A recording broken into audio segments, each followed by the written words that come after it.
Lors de la première réunion du conseil d'administration de l'Agence nationale pour la rénovation urbaine et la réhabilitation des bâtiments menaçant ruine, le ministre de l'Aménagement du territoire national, de l'urbanisme, de l'habitat et de la politique de la ville, Abdelahad Fassil Fihri, a appelé l'agence à mettre en place des structures organisationnelles et à réaliser un certain nombre d'études ainsi que des opérations très concrètes sur le terrain. Il s'agit de la première session du conseil d'administration de l'agence qui permettra de répondre aux attentes des acteurs concernés en matière de réhabilitation des bâtiments menaçant ruine et d'organisation des opérations de rénovation urbaine par la mise en place des structures organisationnelles de l'agence et le démarrage de ses activités sur la base des moyens juridiques, humains et matériels nécessaires. C'est le premier conseil d'administration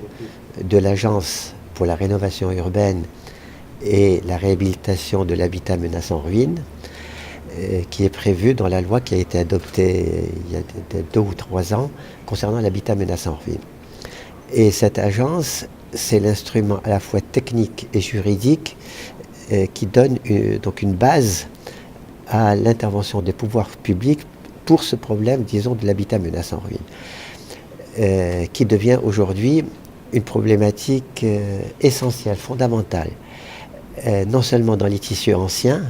les anciennes médinas, les Qsor et Qassabat, mais également dans un certain nombre, disons, de quartiers nouveaux où la construction ne s'est pas faite selon les règles et les normes, disons, de la construction. Au terme de cette session, il a été procédé à l'approbation d'une série de décisions relatives au règlement intérieur de l'agence, à son statut du personnel, au projet d'organigramme, à son plan d'action et à son projet de budget de 2019. Y ont pris part les représentants de départements ministériels, d'établissements publics, de collectivités territoriales et de chambres professionnelles, le président du directoire du groupe Al Omran, ainsi que des responsables du ministère.